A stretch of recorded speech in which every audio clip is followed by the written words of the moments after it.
اسلامی تاریخ میں کچھ ایسے واقعات ہیں جو دلوں کو ہلا دیتے ہیں۔ ایک طرف نجاشی جیسا بادشاہ تھا جس نے مسلمانوں کو پناہ دے کر اسلام قبول کر لیا۔ دوسری طرف ایک اور طاقتور بادشاہ تھا، ہرقل، قیصر روم۔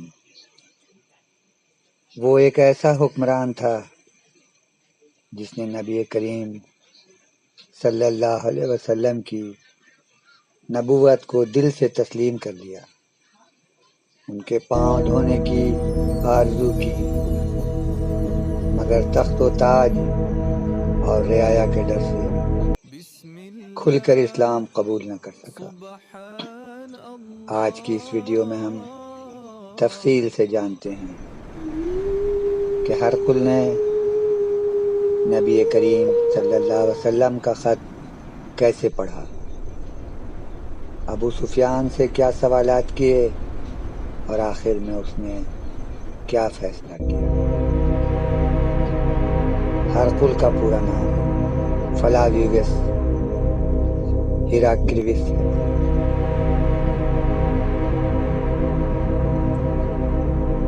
وہ روم کی مشرقی سلطنت جسے بازنطینی سلطنت کہا جاتا ہے، وہاں کا بادشاہ تھا۔ اس زمانے میں روم اور فارس دو بڑی سلطنت، ان کے درمیان شدید جنگیں ہو رہی تھیں۔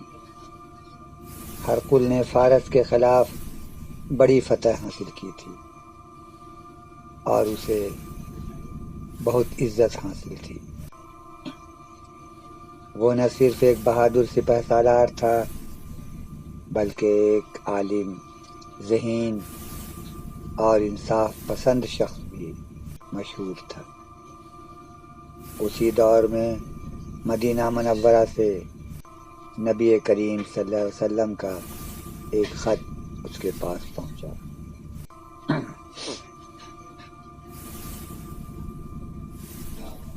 ہجری کے لگ بھگ نبی کریم صلی اللہ علیہ وسلم نے کئی بڑے بادشاہوں کو اسلام کی دعوت دینے کے لیے خط بھیجے۔ روم کے قیصر ہرقل کے نام خط حضرت دہیہ بن خلیفہ کلبی رضی اللہ تعالیٰ عنہ لے کر گئے۔ خط میں نبی کریم صلی اللہ علیہ وسلم نے لکھا: بسم اللہ الرحمن الرحیم، محمد رسول اللہ کی طرف سے روم کے عظیم بادشاہ ہرقل کے نام، سلام ہو اس شخص پر جو ہدایت کی پیروی کرے۔ میں آپ کو اسلام کی طرف بلاتا ہوں، اگر آپ اسلام قبول کر لیں تو آپ کو دوہرا اجر ملے گا، اور اگر منہ موڑیں گے تو آپ پر آپ کی رعایا کا گناہ بھی ہوگا۔ اے اہل کتاب، آؤ اس بات کی طرف جو ہمارے اور تمہارے درمیان مشترک ہے کہ ہم اللہ کے سوا کسی کی عبادت نہ کریں۔ ہرقل نے خط پڑھا تو اس کے چہرے کا رنگ بدل گیا۔ اس نے خط کا بہت احترام کیا۔ اس وقت ہرقل بیت المقدس میں تھا۔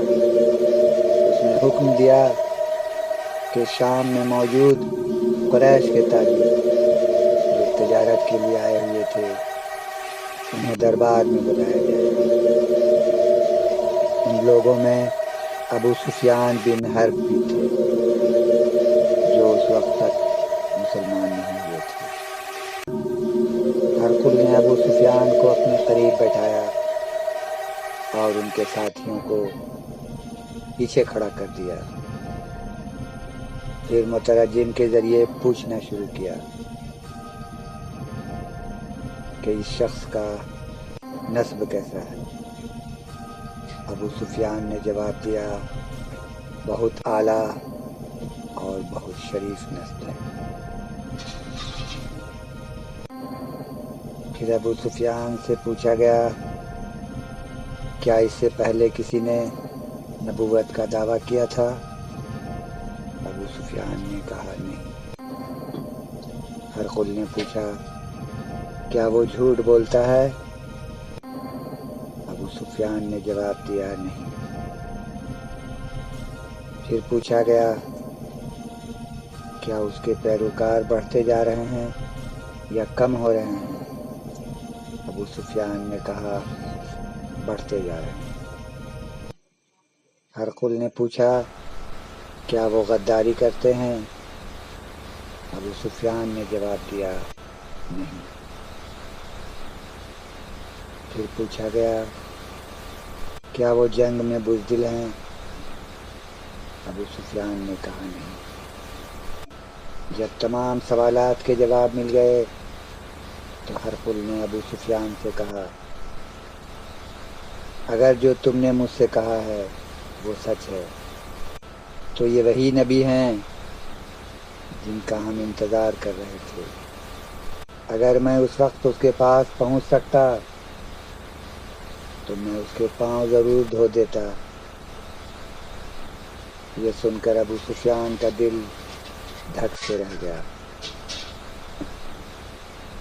ہرقل نے اپنے درباریوں اور عیسائی علماء سے کہا کہ یہ شخص واقعی نبی ہیں، مگر جب اس نے اسلام قبول کرنے کا ذکر کیا تو دربار میں شور مچ گیا۔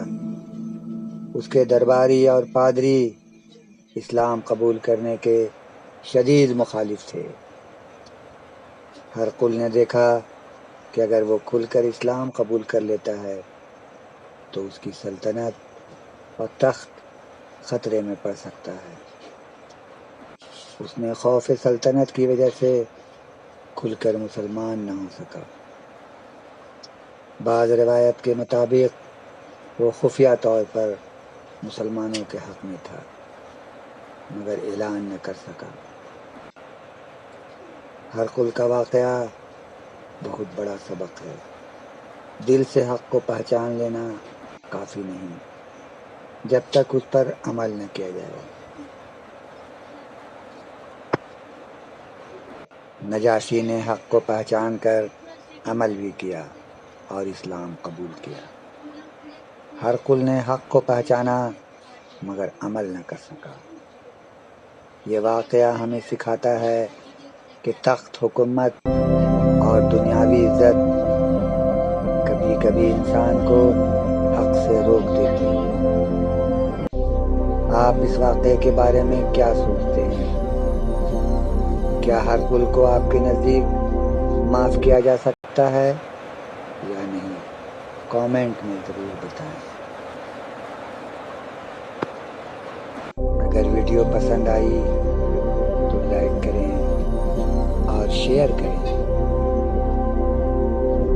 اللہ ہمیں حق کو پہچاننے اور اس پر عمل کرنے کی توفیق دے۔